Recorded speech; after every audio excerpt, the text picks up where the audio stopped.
我们靠山村被划入了雪崩极高危区域，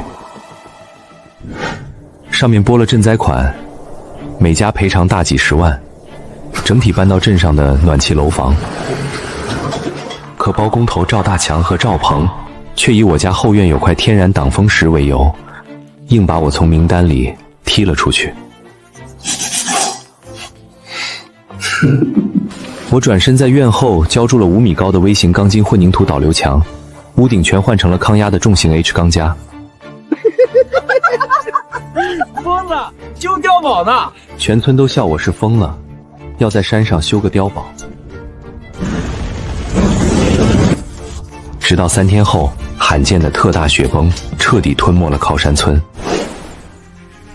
当初那些拿了钱却被大雪堵在半山腰看我笑话的人，全缩在漏风的面包车里，冻得嘴唇发紫。赵大强和二流子更是想踩着积雪强行爬上我家的高地抢粮食、蹭暖气，却不料被我提前焊死的高压防雪通电栅栏死死拦在外面。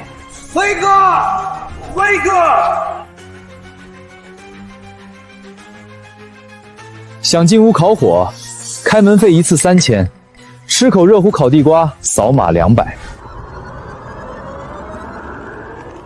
全体村民都静一静，防雪帮搬迁款正式下来了，按人口和宅几地算，一家90万，今天直接打卡里，明天咱就下山住镇上的暖气楼。飞哥，听到了吗？有了这笔钱，咱爹的哮喘就能去城里大医院治了，咱也能在镇上盘个小店了。别急，先看看情况。王铁柱家3口人，270万。李大海家5口人，450万。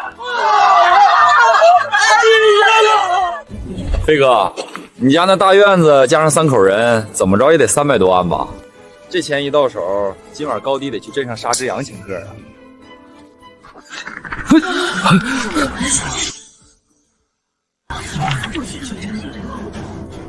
赵鹏，我家的名额呢？我家4间大瓦房，2亩大的院子，凭什么名单上没有陈飞的名字？陈飞啊，你家这情况它特殊，你家院子后面是不是有一大块天然的挡风岩？我大伯找地质专家评估了，有那块石头挡着，雪崩冲不垮你家房子，你这叫安全地带，不在避险红线里。也就是说，你家不用搬，自然也就1分钱补偿都没有。不在红线里？你糊弄鬼呢？一旦大雪崩下来，虽然可能砸不烂我家房顶，但周围全得被大雪埋了。路断了，电线断了，你让我全家困死在房子里吗？那是以后的事儿，别在我这儿胡搅蛮缠，耽误大家领钱。这命啊得认，全村都拿钱去城里享福，就你家得留下来守山。以后这靠山村就是你一个人的了。等明年春天雪化了，我开车回来拉野味，你记得给我把路扫干净啊！陈飞以后就是靠山村的活化石了。陈飞，别怪我心狠，谁让你家那院子刚好在进山的必经之路上呢？你要是早点把你家那农家乐的招牌和院子低价转让给我的旅游开发公司，我也许能找我大伯帮你走动走动。现在嘛，你就守着你的石头喝西北风吧。哼，既然你说我家是安全地带，不算搬迁区，那从现在起，这块地就是我的私人地盘。我接下来在这院子里怎么改造，你包括你那个当包工头的大伯也没权利管了吧？飞子，协议签了没？咱什么时候下山？这天儿越来越冷，我这气管怕是熬不住了。飞哥，赵鹏把咱家名额黑了，咱手里就剩下农家乐这2年攒的10几万底子，这点钱去镇上买房不够，给爸去省城动手术也不够，这可咋办啊？就算拿了钱，这几天大雪封山，路根本走不通，下山就是死路一条。死路？我看了天气预报，加上这几天的风向，后山那道雪坡撑不过的。真要雪崩，那块挡风石根本顶不住冲击力，雨雪会把周围全埋了。小小，这钱现在不能动，也带不走，我要用它买命。买命？喂，大刘哥吗？我是陈飞。喂，你工地上那批准备过冬的高标号抗冻水泥，我全要了，还有重型 H 钢架、双层保温板，对，连带挖掘机和施工队，现在立刻给我开上山，加倍给钱。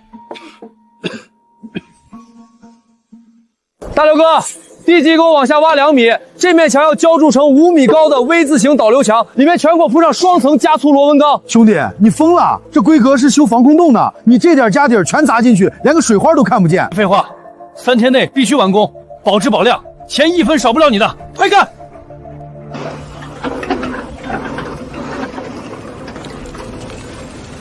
哟，飞哥，你这是受刺激太大，脑子坏掉了？拿给老爷子看病的救命钱，在山上挖坑给自己修坟呢？作孽啊！没拿到搬迁款，人给逼疯了。这修个水泥墙能顶啥用？陈飞，你搞什么名堂？大型机械进村，你跟我这个村务负责人报备了吗？压坏了村里的路，你赔得起吗？赵鹏，你记性被狗吃了！你今天早上刚在全村人面前说，我这块地是商业用地，是我的私人地盘，不归村里管，我施工全在自家红线里面。反倒是你们，赶紧拿了钱滚下山去享福，别等到大雪封了路，连哭都找不到坟头。呸！死鸭子嘴硬，等明天我们都在镇上搂着暖气线吃火锅了，你就跟你那短命的爹在山上啃冰块吧。赵总，咱走，不搭理这疯子。陈飞，你好好修，等你这破墙修好了，要是冻死在里面，明年开春我还得雇人来给你收尸。去镇上吃火锅，只怕你们连这座山都下不去。加快进度，屋顶的钢梁架起来，把地缘热泵的管子全给我埋进去，快！飞子，你这是疯了！家里就剩下这么点钱了，你不留着买点煤炭，买点粮，你请这些推土机进厂干啥呀？咱们以后日子不过了。爸，这钱留着买米买炭，雪崩一来，全得被埋在下面，烧不了也吃不上。只要这防雪墙的钢筋水泥打下去，咱们就能熬过雪崩。好，爸听你的。哟，二狗这小子搬迁款刚下来就提了这么好的车。哟，飞哥，可以啊！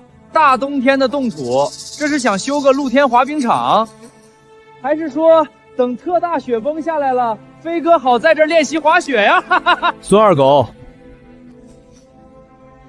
我看你这新车的底盘挺高，还带4驱，就是不知道等几10万斤的雪崩砸下来，你这破车在5米深的绝命雪坑里能开出去多远？陈飞，你咒谁了？老子这可是纯进口的4驱越野，带座椅加热的。死鸭子嘴硬，全村人都拿钱去镇上享福了，你就搁这等死吧！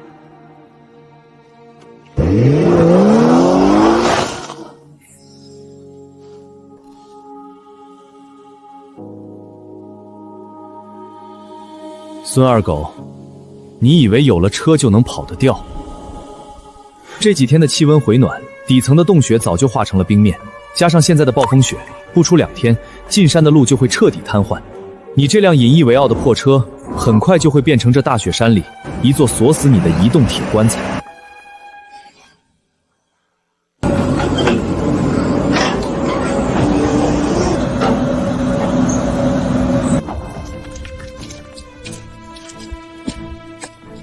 陈老弟，我大刘干了20年的高寒基建，我修过桥，铺过路，建过防空洞，可我这辈子都没见过这么盖农家院的。后墙要做5米高的全尺寸微型分流墙，这还不算，墙体内部全都要双层镀金，还要浇筑 C40级别的高标号抗冻混凝土。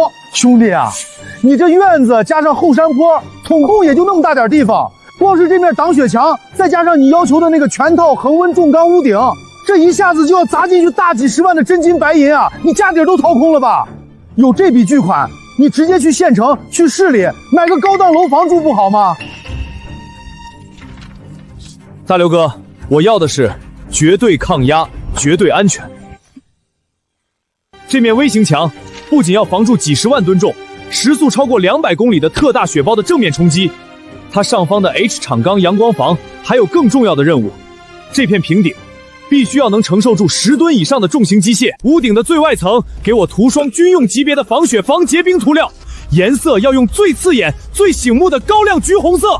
我要让官方的卫星云图扫过这片山区时，一眼就能看到我这儿唯一的安全坐标。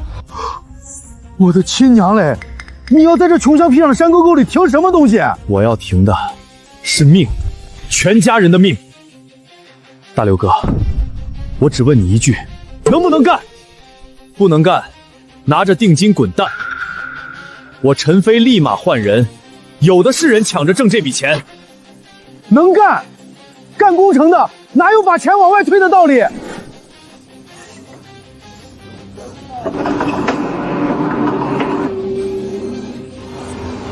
好，按照图纸，马上开始浇筑。蠢货！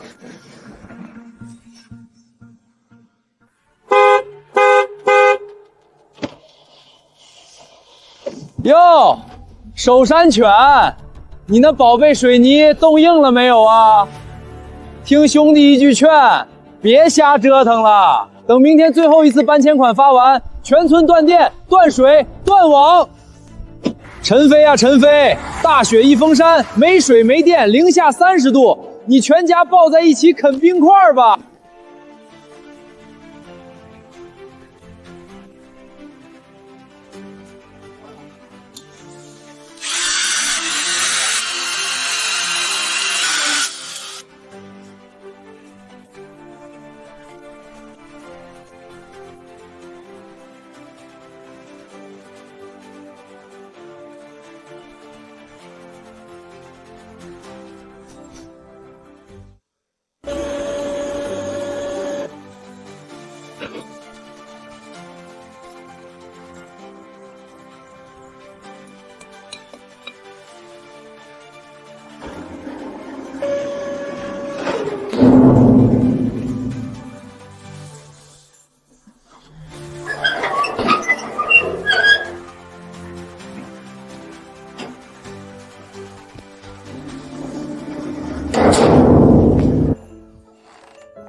飞哥，喝口水。你装的这些真能让咱们断电后也用上暖气吗？小小，这叫独立离网生态系统。只要地球还在转，地下还有温度，咱们家就能永远保持25度恒温。陈飞，你这是违章建筑！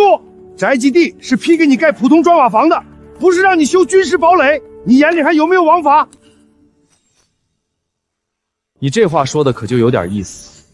我记得清清楚楚，昨天赵鹏亲口在村委会的大喇叭里向全村人宣布的。他说我家后院有块天然挡风石，他说我家这块地不在避险搬迁的红线区域内，既然不属于搬迁区，那这块地就是我陈飞个人的合法私有财产。既然是私产，不用搬迁，那我对自己家的老房子进行防雪灾改建也是应该的。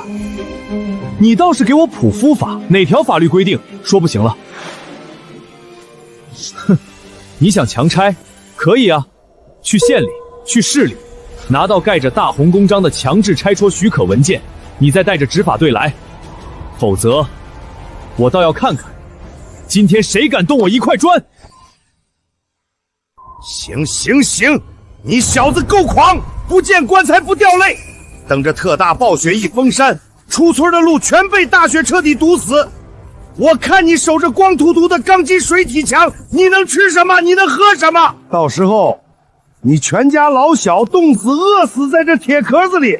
到时候，你就算跪在地上磕头，我也不会施舍你1粒米。等大雪一封山，真正绝望的时候，到底是谁像狗一样跪在地上，还真说不好呢。我知道赵大强这条老狐狸心里在打什么算盘，他早就看中了我家这块地。到那时候，他就会跳出来，利用包工头的权利，以集体代管或者极低价收购的名义，名正言顺地霸占我这块地。不仅如此，他看中的还有我之前办下来的那张执照。他想利用我这儿的高山农家乐及物资中转站移经营资质，把这儿变成垄断救援物资、高价宰客的私人黑心驿站。但他千算万算，却算错了一件事：这块地不仅是我陈飞守护家人的根，马上等这场100年不遇的灾难降临，它就会变成这方圆100里之内大雪海里唯一能够救命的灯塔，唯一的诺亚方舟。避险搬迁进入了最后的倒计时，靠山村里已经空了90%。哎呦喂，大基建狂魔，你就在这慢慢修你的长城吧。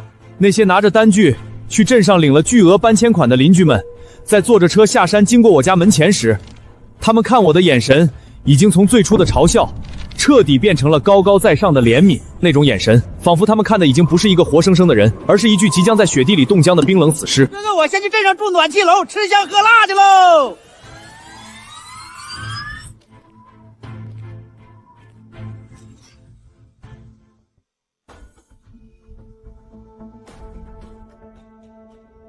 妃子，忙着呢。叔来找你是想跟你商量个正经事儿。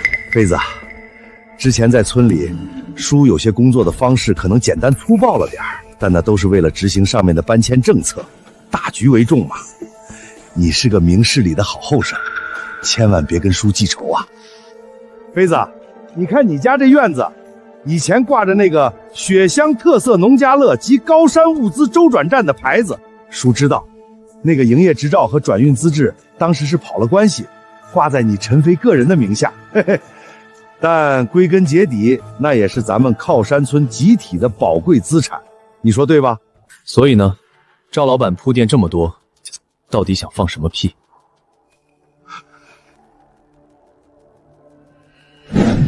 所以啊，妃子，你把那个资质证明留下来，你去村委会签个字，把那份资质无偿转让我公司代管，绝不让你吃亏，怎么样？果然不出我所料，这老家伙狐狸尾巴终于露出来了。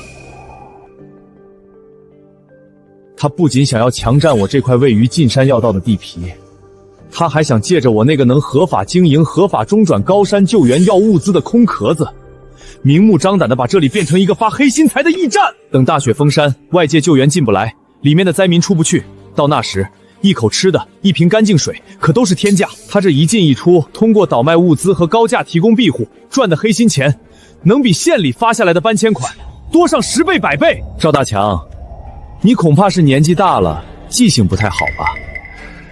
还是说，你真觉得我陈飞就是个任由你随意拿捏的傻子？这是啥玩意儿？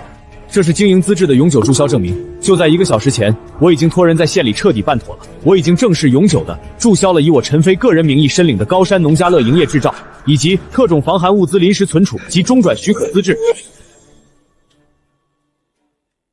也就是说，从现在起，这个地址，这个院子，已经没有任何经营权，没有任何转运物资的权利，更没有留客住宿的合法资格了。从法律层面上讲，这里现在就是一片毫无商业价值的私人荒地。你刚才说什么？注销了？你居然把它注销了！注销！你彻底疯了！那是这块破地唯一的含金量啊，是能下金蛋的母鸡啊！没了那个证，这就是个一文不值的破土坡。什么救援物资都不能存放在这里，什么客人都不能接，这就成了废土了，你知不知道？我知道啊，那又怎样？我乐意，我的证我想办就办，我想注销就注销，全凭我一句话，我陈飞宁愿亲手把它废了，把它变成一块荒地，我也绝不会留下这个证，让某些丧尽天良的吸血鬼拿着它去吸老百姓的血，发灾难财。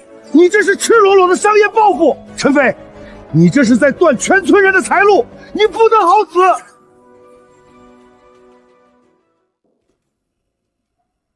陈飞，你知不知道你干了什么蠢事儿？你这是在断全村人的财路！没有这个营业执照，没有这个物资中转的合法资质，你这里就算是修的比防空洞还结实，你也是个黑户。镇上的应急救援物资根本没法在你这里合法挂站，大雪一旦封山，救援直升机和重型雪地摩托都没法合法停靠在你这个院子里。你这是要逼死全村还没来得及下山的乡亲们吗？是逼死还没来得及下山的乡亲们，还是逼死满肚子算计的你啊？赵大强，你别以为我不知道你在背后搞的那些见不得人的勾当。你前天去镇上跟那几个倒卖高寒物资的黑心商贩私底下签了什么协议？保底周转协议，对吧？哼，向他们保证，靠山村有一个绝对安全的高山物资中转站，你收了他们不少定金吧？你原本打算等大雪封山，你就把高价煤炭、高价粮食囤在我的院子里，然后高价卖给那些被困在半山腰、走投无路的村民和游客。现在没了我这个合法的经营资质作为掩护，你不仅1分钱黑心钱都赚不到，单单是那笔巨额的违约金就能把县里发下来的搬迁款赔得顶掉。我倒要看看大雪封山之后，你拿什么去给那些黑心商户交货。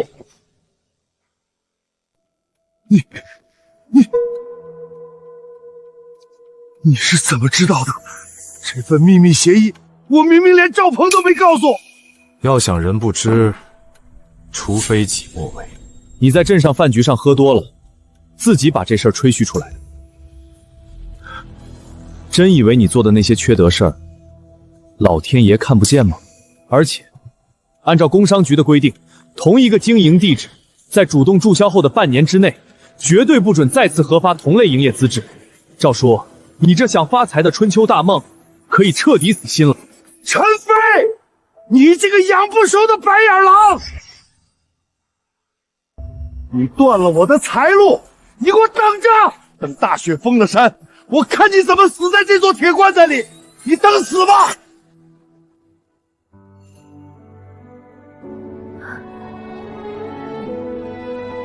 飞哥，你真把那个执照给注销了？那可是咱家这2年唯一能见点现钱的进项了。这特大暴雪一发，可能10天半个月路都通不了。咱们就算修了这么厚的防雪墙，就算命保住了，可是没钱买高价粮，没钱买煤炭，咱们以后吃什么喝什么呀？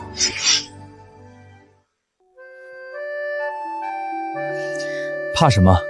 我既然敢把所有的钱砸在这块地上，就有十足的把握让咱们活得比谁都好。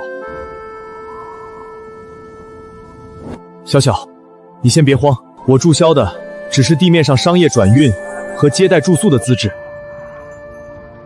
但我前天去县里的时候，顺便办了另一件事。办了什么事儿？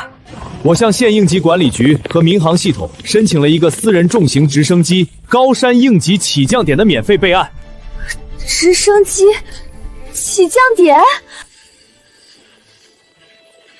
没错，这个备案虽然是免费的，不能用来做商业盈利，但它是目前这方圆100里的大雪山中唯一一个拥有官方坐标，唯一一个在军民航系统里都有备案的合法高海拔救援点。赵大强以为掐断了我的退路，他以为这暴雪封山之后，他就能在山下称王称霸。这场100年不遇的特大雪崩马上就要降临了，但这里绝对不会成为赵大强那帮黑心商人的摇钱树。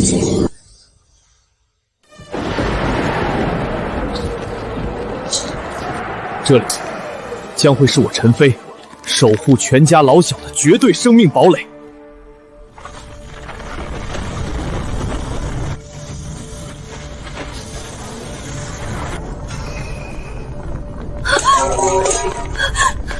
飞哥，怎么了？是不是要塌了？别怕，有我在。这动静太吓人了，我感觉整个地都在晃。别怕，小小，睁开眼睛看着，咱们这道墙地基深挖了2米，里面全都是双层加粗的重型螺纹钢。我用的是最高逼号的抗冻混凝土，就算整个靠山村都被雪山埋了，咱们这儿也绝对稳如泰山。可是电全断了，信号基站肯定也毁了。咱们现在就算没被埋，没水没电，跟活埋在冰窖里有什么区别呀？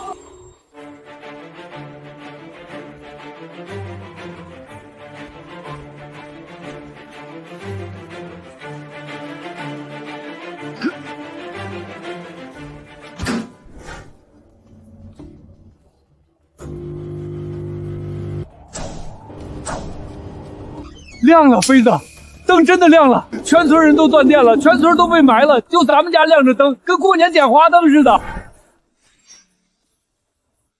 我站在恒温25度的阳光房里，亲眼看着那场毁天灭地的雪崩吞没了整个靠山村。李大海家引以为傲的那片苹果园，眨眼间就被10几米深的积雪彻底抹平，连根树枝都没露出来。而我家这块被全村人嘲笑咒骂为修坟场的破地，此刻正稳稳地矗立在雪海之上，犹如一座不可撼动的钢铁岛屿。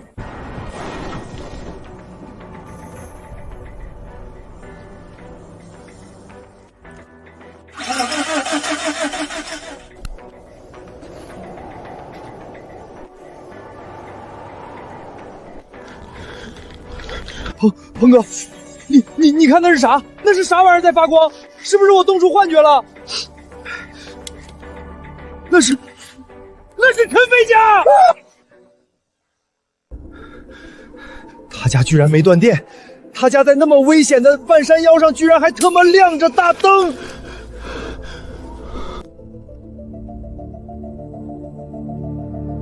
电网都塌了，他哪来的电啊？这根本不符合常理啊！是独立光伏，还有地下那台见鬼的柴油发电机。那个小畜生，他在防爆屋顶上装了一整排最高功率的太阳能发电板，还给自己搞了个独立的储能电站。他早就防着我断他电这一手呢。亮个灯能顶个屁用！现在下山的路全被几10米深的雪堵死了。他那屋子修的再结实，没吃没喝有啥用？我赌他撑不过3天。就得在那个亮堂堂的屋子里饿得啃他那破水泥墙。等他饿得受不了，求咱们带他下山的时候，咱们就在这雪窝子里看着他，一口雪水都别给他喝。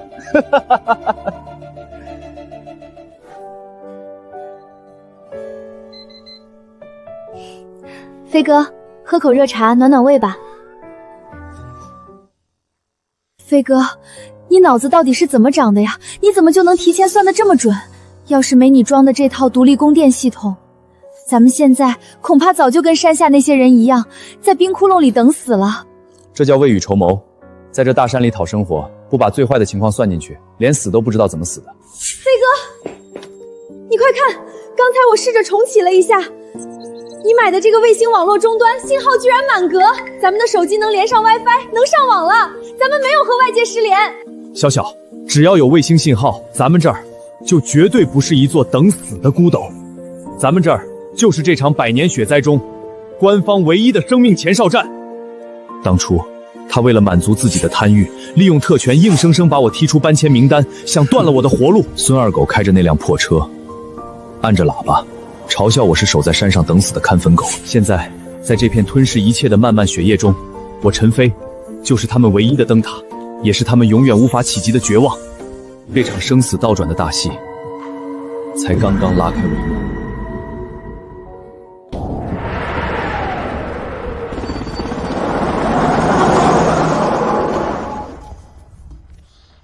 呼叫县防汛抗旱应急指挥部，我是靠家村01号坐标，私人备案点负责人陈飞。我处海拔高，未受雪邦核心冲击。我处拥有最高规格 C40抗冻混凝土浇筑的重型地变，以及 H 钢浆强化的承重屋顶，极限承载重量超过30吨。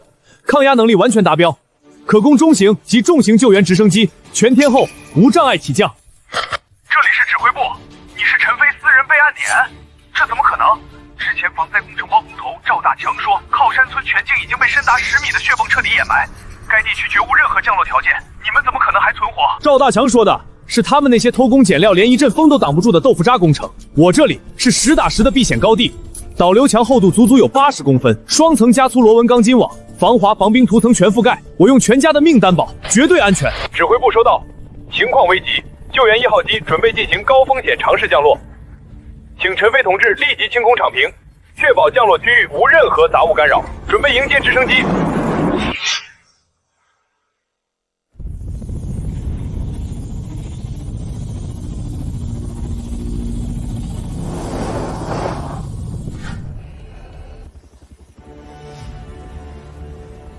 我的天，保持降落姿态，这地品的标准也太高了吧，连专业的防冻防滑陶都刻好了，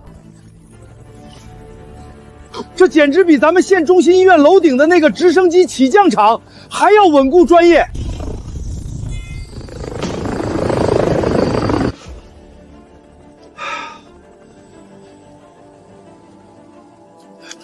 陈飞同志，你可是立了天大的功劳了。整个靠山村全毁了，就连赵大强号称固若金汤的村委会2层小楼，都被雪崩直接压成了平地。我们来之前，连个放医疗担架的平地都找不到。你这地方不仅能完美停靠重型直升机，在全镇断电的情况下，你这里居然还有源源不断的高压电力供应。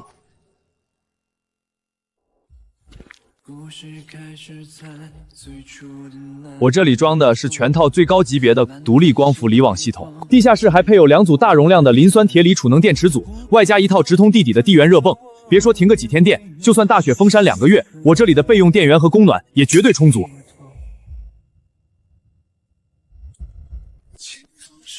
陈飞同志，这里海拔高，视野开阔，结构稳固的简直不可思议。由于山下道路完全瘫痪，指挥部请求正式征用你这处私人堡垒，作为此次特大雪崩救援的临时战地医疗所和核心物资转运中心，没问题吧？国家不会亏待你的。没问题，配合国家救援，义不容辞。但我必须提前声明一个底线原则：在暴雪来临之前，因为某些村霸的恶意排挤，我已经彻底注销了这里所有商业物资的转运和经营资质，所以这里现在纯粹的私人住所。我可以无偿提供场地，但我绝不参与，这里也绝不能产生任何一笔带有商业性质的物资买卖和贸易挂账。这里是纯粹的义务应急救援前哨站，我不收国家1分钱租金。哈哈，明白。这种10万火急救命的时候，谁还管什么商业资质？救人第一。陈飞兄弟，你这思想觉悟没得说。等这次雪灾过去了，我一定亲自向县委县政府反映你的突出贡献，给你请功。全体都有，立刻卸载医疗设备，建立时通讯基站，准备接收被困伤员。好，需要什么工具，尽管开口。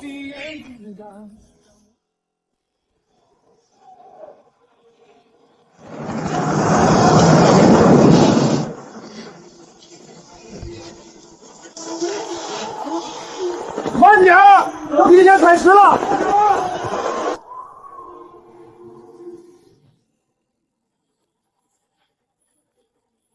大兄弟，快喝口热水，这里面生着地暖呢，25度，进屋就暖和了。谢谢。陈飞兄弟，你看看下面，整个靠山村连个电线杆子都没露出来。要是没有你这处建在半山腰的平台，我们今天连把担架放哪儿都不知道。你这是救了全村人的命啊！队长，这都是分内的事儿，直升机尽管落。我这堤防用的是双层加粗螺纹钢，极限承重30吨，出不了任何岔子。好样的，有你这句话，老子心里就有底了。战火靠3问，你们用户相精确布防水防雪地建保调和。与地质灾害，部分房屋倒塌，道路中断，当地正全力开展救援工作。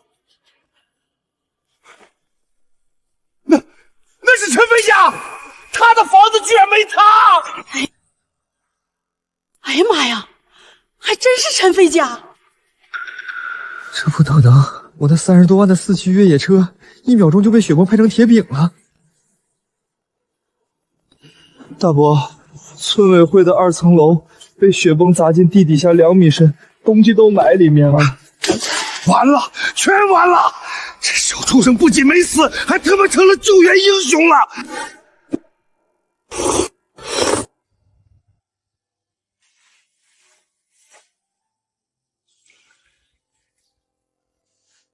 我这也是沾了我儿子的光，我也能上电视了。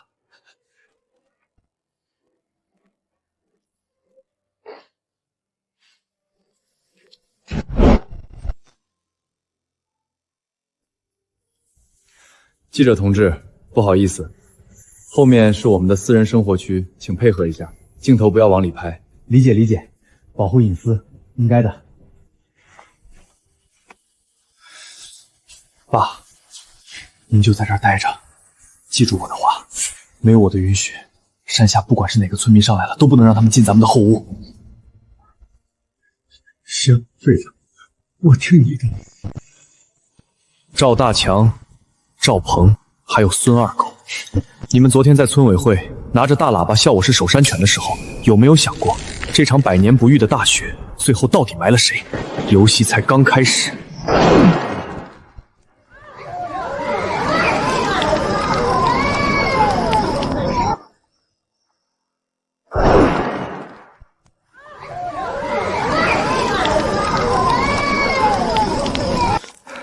赵叔，我受不了了，这地方连个暖气都没有，我这腿要是再冻一晚上，非得废了不可。大伯，我刚才跟县里负责登记的干事打听出来，陈飞家现在被县里定成了01号防雪灾重点保障单位，天天有直升机运大批的紧缺物资过去。而且，当初咱们靠山村集体出资采购的那几大箱防疫药品、御寒军大衣和高能燃料，原本就是存放在半山腰的临时仓库里的。现在雪崩一冲，肯定全落在陈飞那小子的院子里了。对啊，我们自己的资产，凭啥他陈飞一个人占着？赵叔，咱带着人冲上去，打着抢救集体资产的旗号，强行接管他的院子。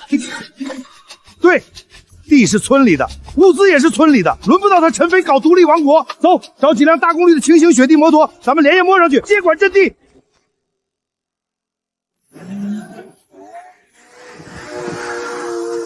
疼死老子了！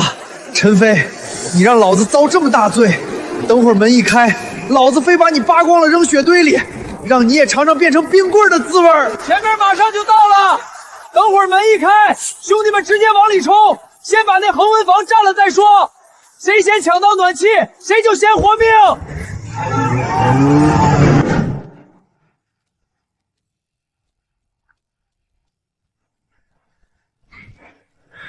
果然来了。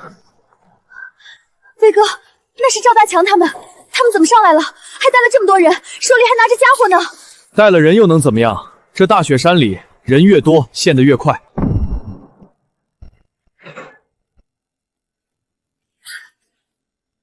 笑笑，把这个警示牌给我死死钉在院子最外面的雪地里，大门锁死，一根苍蝇腿都别放起来。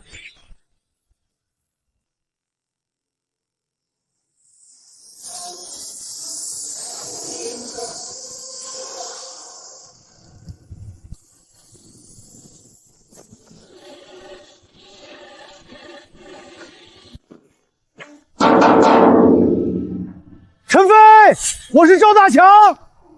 飞子，叔接到镇上的口头指示，说咱们靠山村集体的应急物资落你这儿了。叔现在带人回来协助救援队管理物资，你赶紧把大门打开，让我们上去。我处大门外发现不明身份人员强行冲击应急管制区，疑似意图干扰救援直升机起降，严重威胁航道安全，请予以警告并强制驱离。陈飞，你少拿鸡毛当令箭，拿着喇叭在这儿吓唬谁呢？你那点水泥地是老子眼睁睁看着修出来的，凭啥你一个人站着烤火吃肉，让老子在山下挨冻？你故意把经营执照注销了，就是想私吞救援物资。兄弟们，别跟着孙，直接砸门进去！走！陈飞，你给我滚出来！这大雪封山连个鬼影子都没有，就算今天强行把门砸了，抢了他的物资，事后往灾情上一推，说是紧急避险，谁能怎么着？先进屋烤火，霸占他的地盘才是正经。二狗哥说的对，大伯，咱们不能眼睁睁看着全村的救命物资被他陈飞一个人霸占。抄家伙，把大门撞开！兄弟们，把雪地摩托全都给老子发动起来，冲着那断层冲上去，直接跳进他院子里，接管这地方！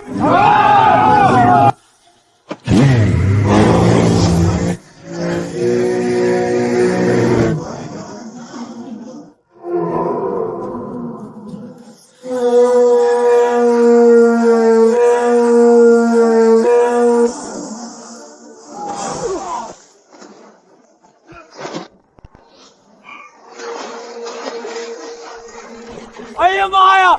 救命啊！翻车了！哎呦，你大爷的！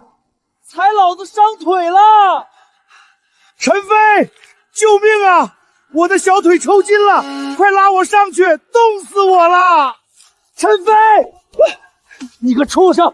你故意挖坑害咱们！快放我们上去，否则等大雪退了，老子去县里告死你！自不量力。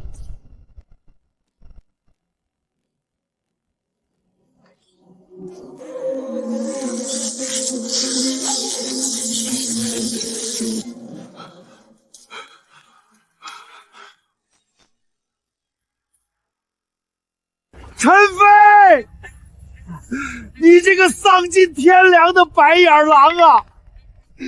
你竟然在自家周围装铁丝网挡着乡亲们！你眼里还有没有集体？赵叔，别乱扣帽子，这不叫铁丝网，在民航局的法律条文里，这叫高山航空暨起降空域物理防护屏障。我这里是经过县应急管理局和民航系统正式备案临时直升机起降点。飞哥，飞爷，我求求你了，我错了，快拉我上去吧。这雪底下全是冻死的耗子和烂泥，太他妈恶心了，我的腿要冻掉了。飞哥，亲哥，求你了，快拉我上去！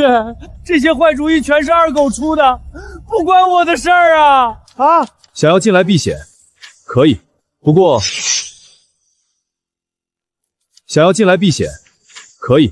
过鉴于我这里已经主动注销了村集体的所有商业转运和留宿资质，按照民法典的规定，你们现在属于非法闯入私人住所，进来可以。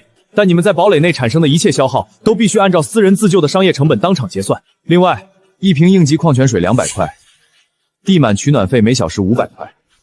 签了这份紧急避险登岛自负费用协议，我放你们进来。或者，你们可以选择继续在这儿待着。我看那雪挺厚，挺适合你们。200块一瓶水，500块1小时电。陈飞，你这特么是抢劫！老子要去县里告你！那你可以现在就回镇上的体育馆，去喝你那免费的冰渣子水。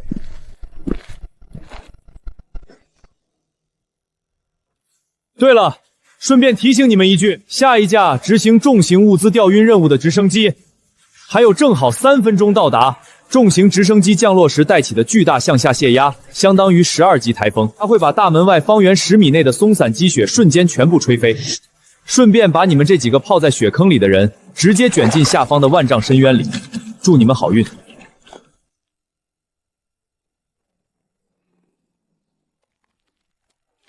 我欠，陈飞，我有钱，快拉我们上去！放绳。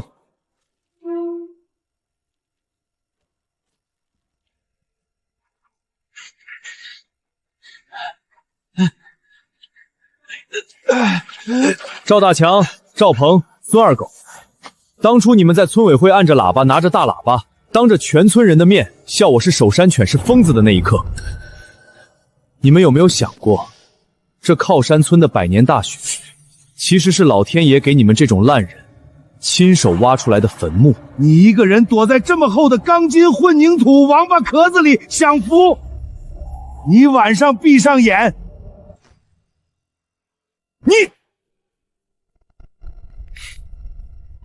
我睡得很香，一觉到天亮。当初你以防灾工程包工头的身份，配合你侄子把我家从搬迁名单里恶意排除的时候，你断掉我家水源，掐断我家主电缆，让全村人围着我当笑话看的时候，你摸着你那长黑了的良心问问，你睡得着觉吗？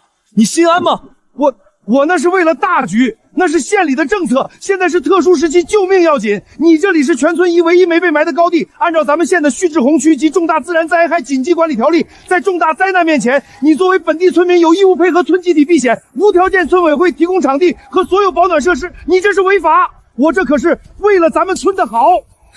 赵大强，亏你还是防灾工程包工头，法律条文你只读了半句就敢跑出来现眼，嫌丢人丢的不够大吗？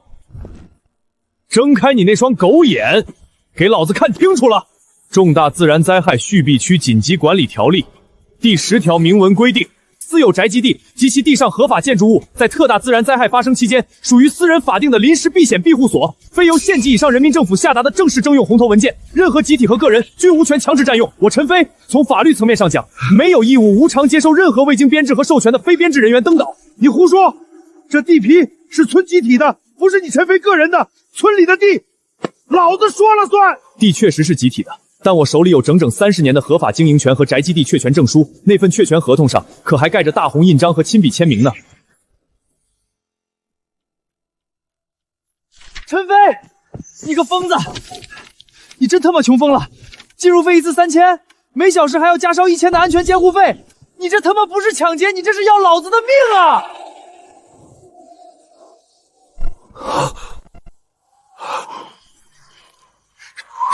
陈飞，你这是敲诈！3000块钱买你这条狗命，孙二狗，你觉得贵了？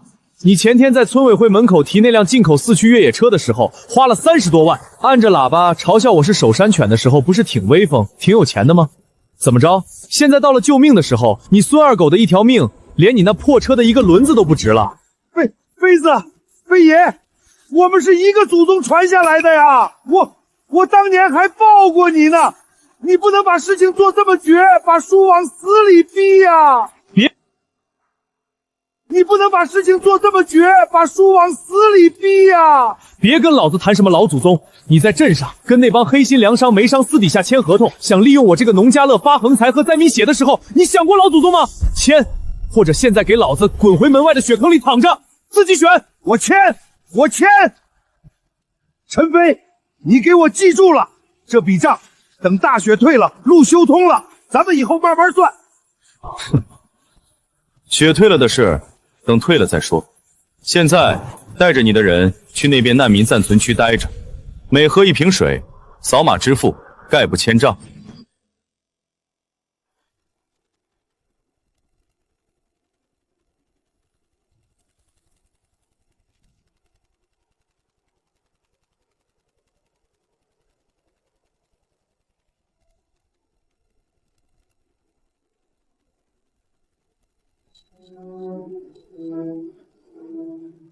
哪位是陈飞同志？我是陈飞，这里是向公司正式备案过的安居高山应急起降点，欢迎指挥部入住。我是公司防汛防雪应急指挥部指挥的刘副指挥。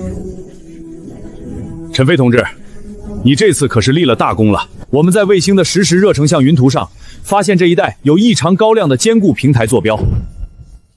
本来我们以为是哪个违规建设的小型重工厂，没想到竟然是你个人的避险堡垒。你这地片到底是用什么标准修建的？刚才重型直升机降落的时候，震感微乎于微，这简直不可思议。地基我深挖了1.2米，底层全部填充了高密度坑压碎石层，内部采用的是双层加粗螺纹钢筋网格结构，厚度足足有40公分。我还加刷了2遍抗灾级金刚砂耐磨层和高亮防冰防滑涂料。这里的极限承载重量在30吨以上。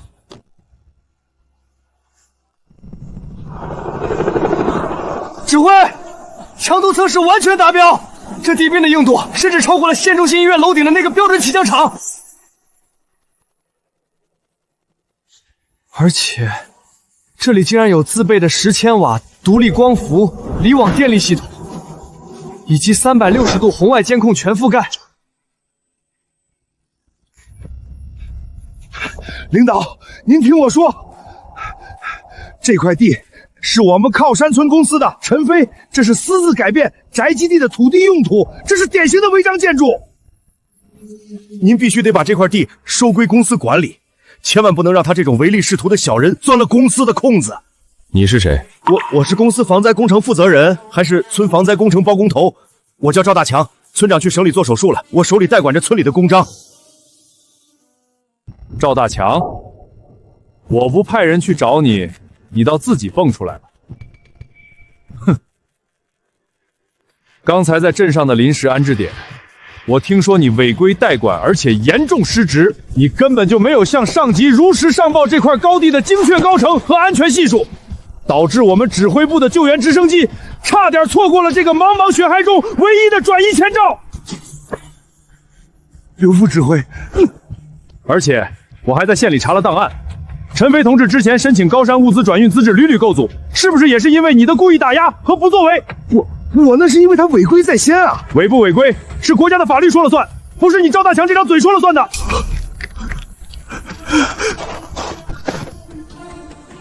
陈飞同志，鉴于目前的特大暴风雪极端天气，下山的快速路已经全面瘫痪，轻雪车根本开不进来。方圆30公里内，只有你这块阵地能作为重型救灾物资的空投跳板。公司决定正式临时征用你这座堡垒，作为本次特大雪灾的应急救援前售指挥站。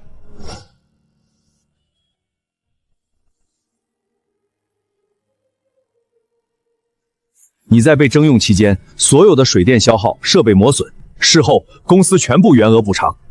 老板，公司征用我无条件接受，但我有3个底线条件：必须提前说清楚。你说，第一，在暴雪封仙前，我已经依法向公司注销了这里所有的商业经营资质，所以我坚决不参与任何救灾物资的分配、过手和账目核算。所有空投下来的物资必须由公司派出专人签字核准，我只负责提供场地和外围的硬核安全保障。第二，这里归根见底是我和家人的私有住宅，那些因为个人原因非法强行避险的人，只能强制留在院子边缘指定的难民滞留区，绝不能踏入我的生活区和临时指挥室半步。第三，我需要一份盖有公司红印公章的正式编号和授权委任状。我不需要公司给我钱，但我需要公司给一个身份。我要防止某些人等大雪退了之后找我麻烦。哈哈哈哈哈哈！好小子，你年纪轻轻，考虑问题竟然如此滴水不漏。行，这3个条件合情合理，我代表公司全部授权。从这一刻起，这里就是滨瞻县应急救援03号公司保障点，我们指挥部会立刻在这里部署专用的通讯点以及临时医疗诊室，打通生命线。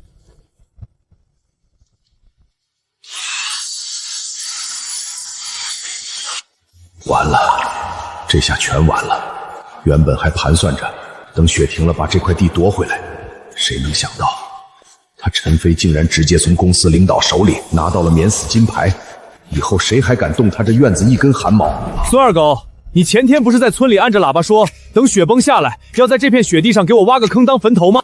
飞哥，陈老板，我那是脑子里进水了，胡言乱语。您大人有大量，您这保障点修的真是太好了，真气派。喝水吗？喝，我的嗓子都快冒烟了。扫码200块，虽然这成了保障点，但这水是我私人储水罐里的纯净水，公司不负责给你们这些非法闯入的人员报销生活费。签个单子吧。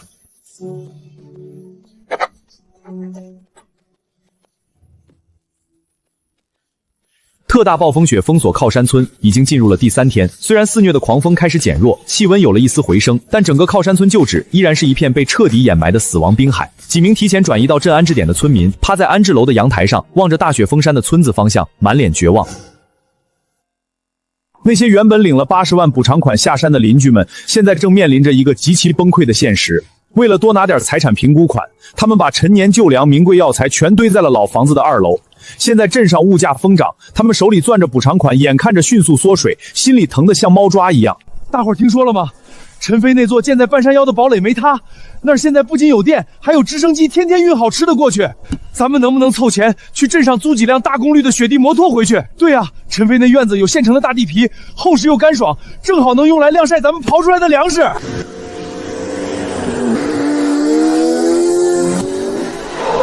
治安员同志，我是靠家村的村民，我是回来看我自家房子的，那是我祖宅。李大海，没听到广播吗？现在整个靠山村全境是红色管制期，非救援车辆禁止靠近，违者按私扰救援原罪论处。飞子啊，真是飞子呀！你看我这记性，当初我说那些风凉话，那都是开玩笑的。咱们是一个村的，打断骨头连着筋，你就让我靠一下岸吧。我家里那3000斤名贵药材还在雪水里冻着呢，没你这块干地方，那货就全毁了。李大海，我记得你提车那天跟我说，以后你发慈悲回来滑雪打猎，让我给你留个车位。这话你还记得吗？陈老板，以前是我们眼瞎，您大人不计小人过。陈飞，我们的救粮仓就在后面，只要在这儿卸个货，转个运就行，我们给钱。给钱？李大海，我早就注销了所有的物资转运资质，所以我这儿现在不能合法收你们的场地费。但停在我这儿的铲车、吊机和加热晾晒网，全是我陈飞自费买的私人工具，我们租，我们出高价租你的工具。行啊，一次1000。由于地表是金刚砂耐磨面，你的破雪橇对地面有特殊磨损，加500维修费。装卸一次2000，暂存费1天1000。先交押金，概不赊账。陈飞，你这简直是抢钱啊！你现在挂着保障点的牌子，你应该为我们服务。保障点是为受灾群众保命的，不是为你们这些搬迁富豪回来抢救私产服务的。刘指挥就在2楼开会呢，不信你们去问问，我有没有义务给你们放发霉的破药材。飞子啊，我先靠一个位置，这是3000，多出来的算我请你喝酒。喝酒就不必了，我不收红包，这是收据。靠4号位停，动静小点，别惊扰了2楼担架上的伤员。要是刮花了我的地平漆，你那80万补偿款都不够赔的。赵大强缩在角落里，看着曾经对他唯命是从的村民们，现在却排着队给陈飞交钱说好话，气得牙关直打转。他明白，他作威作福的时代，已经随着那场特大血崩彻底被埋葬了。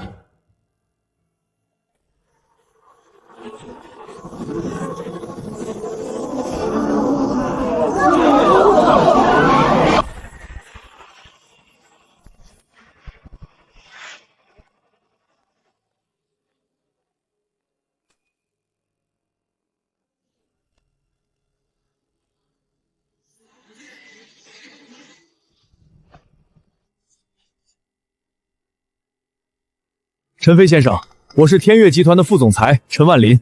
你这个高山堡垒很有名啊，省报都登了你的英雄事迹。陈总有何贵干？我这里还处于封闭状态。我是来给你送机遇的。我们天悦集团看中了靠山村雪化之后的极寒景观价值。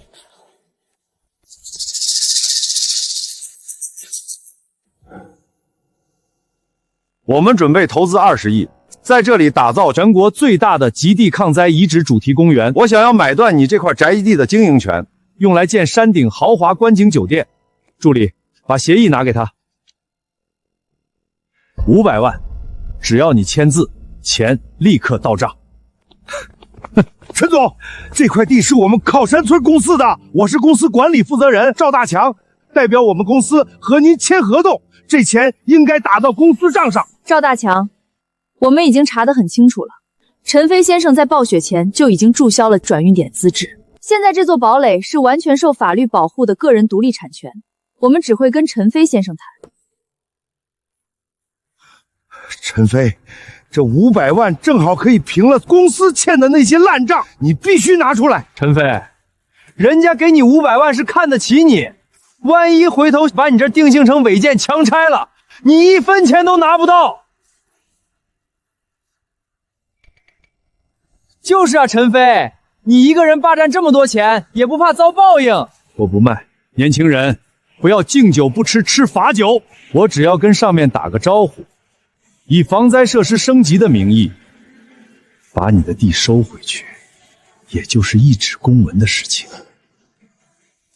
陈总，你可能情报做的还不够细。在暴雪发起来的前1周，我除了备案这个起降点之外，我还同步申请并获批了高寒极地水土保持及生物多样性修复国家级试点。陈董，这是国家环保红线区，我们哪怕花钱买下这块地，也连一个坑都挖不动。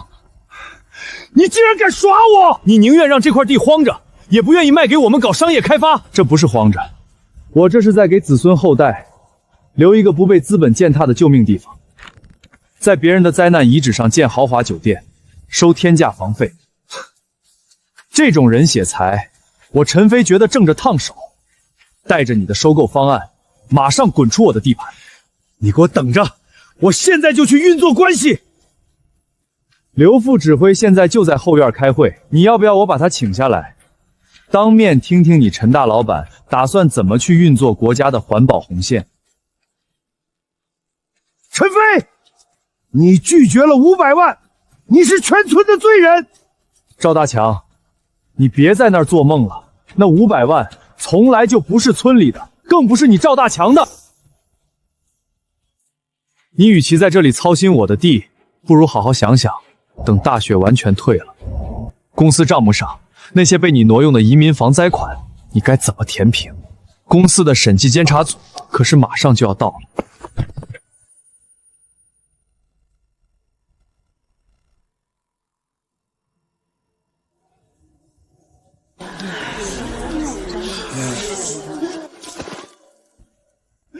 我的80万补偿款啊！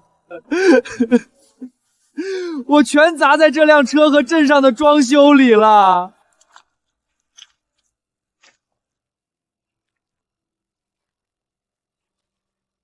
完了，全完了，我们全被陈飞害死了！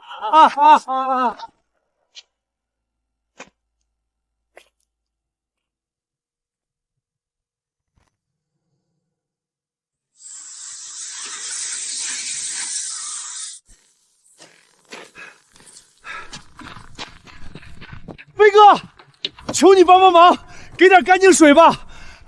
我家后院那口井被雪水倒灌了，我全家人已经整整2天没沾过一滴水了，连我家那刚满岁的大孙子现在嗓子都哭哑了。你行行好，就当是给子孙后代积德，给我接2桶吧。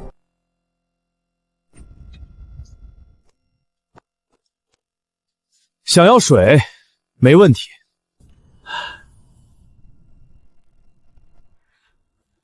老规矩，既然当初你们为了80万补偿款，巴不得看我冻死，现在想要我花高压电费净化出来的纯净水，就得按规矩办。签协议买水，50块钱1升，概不赊账，少1分钱，你这水桶就只能空着拎回去。纯净水50块钱1桶，概不赊账。以前没发雪灾，你们不觉得水金贵？现在通往镇上的路还没修通，送水车根本进不来。嫌贵的话，你可以去村头那个化雪的泥坑里舀黄水喝，没人拦着你。50块1桶水，这是在喝我的血呀！可大孙子在家哭得嗓子都哑了。我买2桶，飞哥，您给灌满点啊！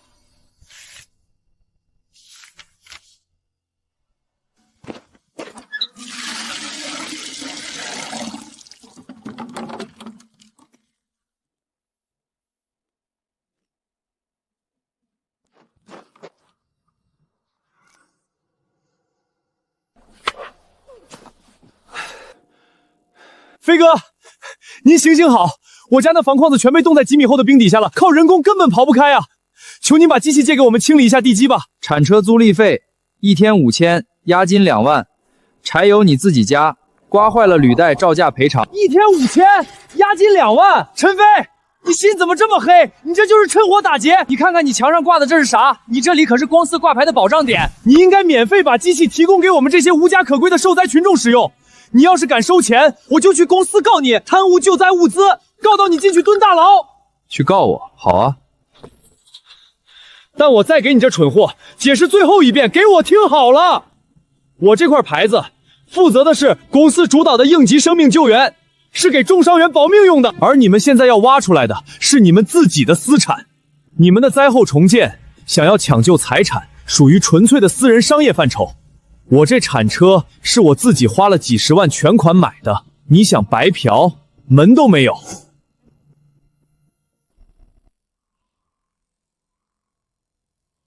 孙二狗，你是不是冻傻了？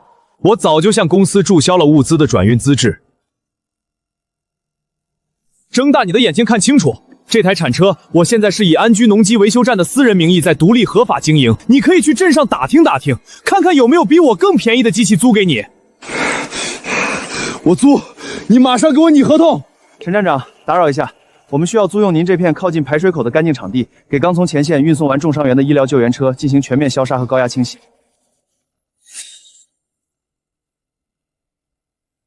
可以，场地消杀使用费1次800。陈站长，连我们公司的救援车也要收费吗？你们清洗车辆产生的医疗污水夹杂着化学消毒毒液和血污，如果直接排入下方的冻土，会造成严重的污染。这套设备的滤芯高昂损耗和机器献祭费，并不在公司起初拟定的征用补偿协议内，我收你800，已经是成本价了。陈站长说的对，您考虑周全，我们按规矩走公账。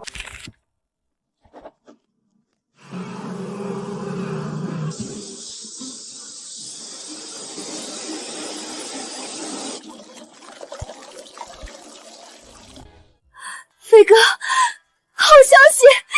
镇里安置办刚才给咱们打来电话了，说因为你在这次特大雪灾中坚守高地，为救援工作提供了巨大的支持，做出了重大贡献，所以县里特批给了咱们家一个珍贵的回劝名额，而且是不用排号的首批名额。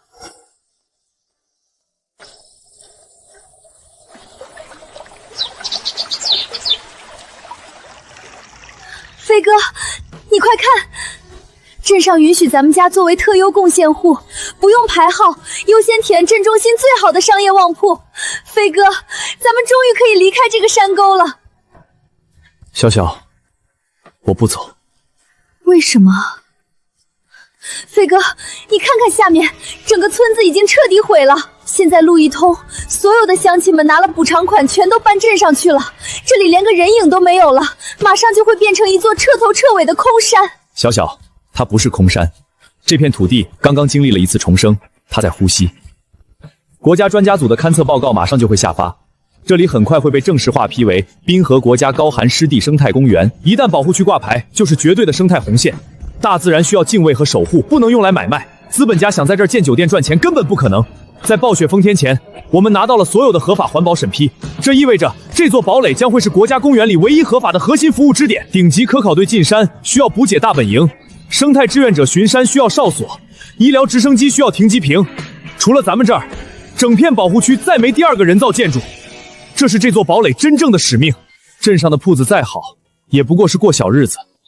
经历过生死，我不想只做个赚钱的老板。我要以咱们这块受法律保护的宅基地为核心，创办全国首家民办极地生态与灾难生存研学基地。我要让全世界的学生都来这儿，不为赚钱，只为教他们如何在大自然发怒时求生，教他们敬畏土地，保护湿地。这才是咱们留给子孙后代真正砸不烂的无价之宝。我的钱，我藏在家墙里的金条和现金啊，全埋在下面了，这可是我半辈子的心血。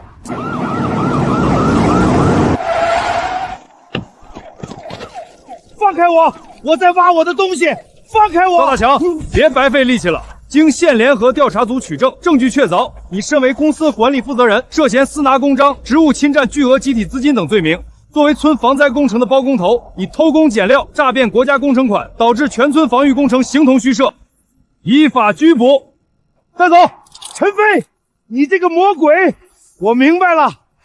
你从一开始拒绝搬迁，就在这儿给我挖好坑了。你一步一步引我入局，就是在等我身败名裂。